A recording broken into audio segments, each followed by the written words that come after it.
This revolutionary system is why we do not talk about fighter generations at Saab anymore. Simply put, Grip on E is making generations redundant. And right at the back here, we have the GE F414 engine, which gives the Grip on E up to 22,000 pounds of thrust. Modern air power can be stopped without firing a single shot. No missiles, no jamming, no electronic attack. Just a quiet decision made far from the flight line. And the jet never leaves the ground.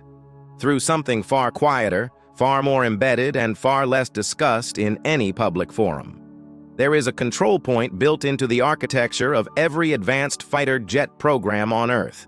It does not make headlines. It does not appear in defense white papers written for public consumption. But the nations and companies that hold it understand exactly what it means. And the nations that do not hold it are beginning to understand as well.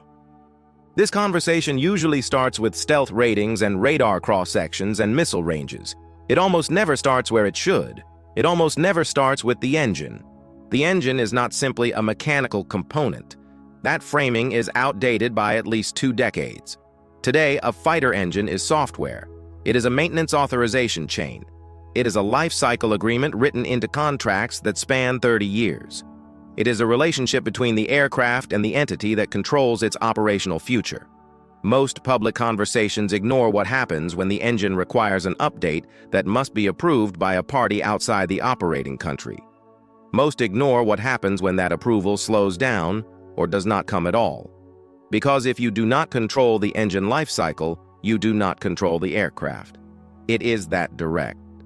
So what does control actually look like in practice? It does not look like a button.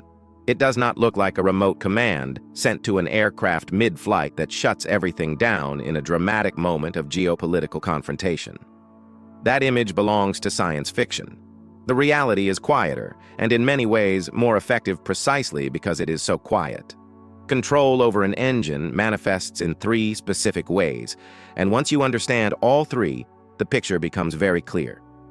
The first is software updates. Modern fighter engines are not static machines.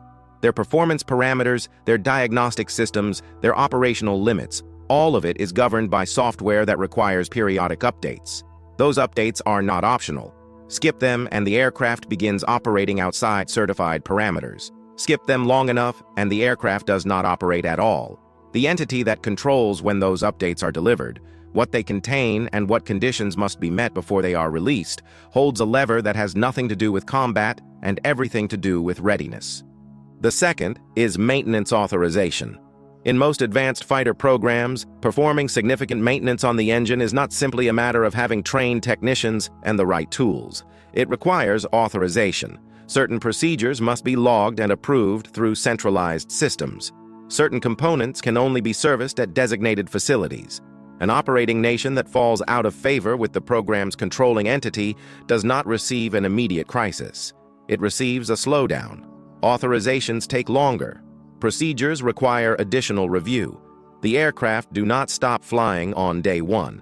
They begin grounding themselves gradually as the maintenance backlog accumulates. The third is parts access. Components wear out. Turbine blades, seals, cooling systems, high-pressure components all have service lives measured in flight hours. When those hours run out, the parts must be replaced. If the supply chain for those parts runs through a single manufacturer in a single country under a single program structure, then access to those parts is a form of leverage. No confrontation is required. Supply simply slows. Lead times extend. The fleet readiness number begins to fall quietly, well before anyone outside the program's inner circle notices. This is control without confrontation. A jet does not stop because someone pressed a button. It stops because the system that keeps it operational has been allowed to degrade. And because modern engine programs are so deeply integrated, so technically complex, and so centralized in their management, that degradation can be applied with enormous precision and with complete deniability. Now the question becomes who actually holds this control? And the answer is not governments, at least not directly. It is an engine manufacturer. It is the companies that design the core architecture, that manage the upgrade approval chains, that operate the maintenance hubs through which all major service work must eventually flow. When you look at the two most prominent names in advanced military engine production, Pratt & Whitney and Rolls-Royce, you are looking at the companies that sit at the center of this structure. These are not simply hardware suppliers. They are the administrative gatekeepers of engine lifecycle management. Whoever owns the engine ecosystem owns readiness. That sentence is not an accusation. It is a structural description of how these programs were designed to function. The dependency this creates is not theoretical. It is operational, and it is daily. Allied nations that operate advanced fighter platforms do not simply purchase aircraft and then operate them independently. They enter into sustained relationships with the manufacturer and with the program's controlling government that determine what they can do with those aircraft, how quickly they can maintain them, and how freely they can sustain them over decades of service. If an Allied government needs a critical replacement component on a compressed timeline, the speed of that delivery depends on where it sits in the priority queue managed by the manufacturer. No approval means delayed maintenance. Delayed maintenance means aircraft that cannot complete their required service cycles. Aircraft that cannot complete their service cycles are aircraft that sit on the ground. And aircraft sitting on the ground are not defending airspace, not completing missions, not fulfilling the operational requirements that justified their purchase in the first place. The dependency chain is invisible until it becomes a problem. And by the time it becomes a visible problem, significant capability has already been lost. The reason this matters more acutely now than it did 10 or 15 years ago comes down to how fundamentally the nature of engine control has shifted. Earlier generations of fighter engines were complex machinery, but their management was relatively decentralized. A nation that operated an engine could, with sufficient expertise, manage a significant portion of its maintenance and sustainment domestically. As digital systems became more sophisticated, that changed. Software now governs functions that were previously handled mechanically or by analog systems. Diagnostic data from engines is increasingly transmitted to centralized platforms where it is analyzed and used to determine maintenance schedules. Mission data files that govern how an aircraft's systems behave in specific operational environments are pushed through update channels managed outside the operating country. Each of these developments has quietly transferred a layer of control from the operator to the manufacturer, and by extension, to the government that oversees the manufacturer. This did not happen in a single policy decision. It happened incrementally, embedded inside capability improvements that were genuinely valuable. Better diagnostics meant better readiness. More sophisticated software meant more capable aircraft. The price of those improvements was a gradual concentration of control that most procurement officials either did not recognize or did not prioritize at the time of contract signing. Control has increased quietly, not suddenly, and that is precisely why it rarely generates the scrutiny it deserves.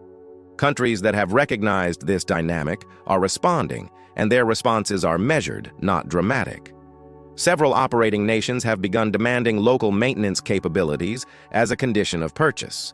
This means requiring that a portion of the engine's service work be transferable to domestic technicians working at domestic facilities.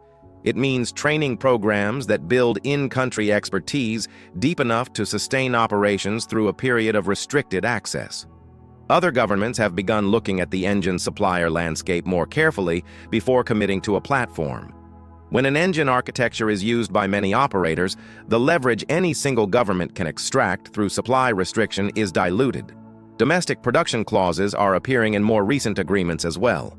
Nations are negotiating for the right to manufacture components locally to maintain assembly lines that reduce dependence on international supply chains, and in some cases to access technical data packages that would allow them to manage engine systems without perpetual reliance on the original manufacturer's active participation. This is not about breaking alliances. It is about reducing dependency within them. Modern air power is not controlled in the sky. It is controlled in the engine room. That's all for today. Share your thoughts below, and we will catch you in the next one.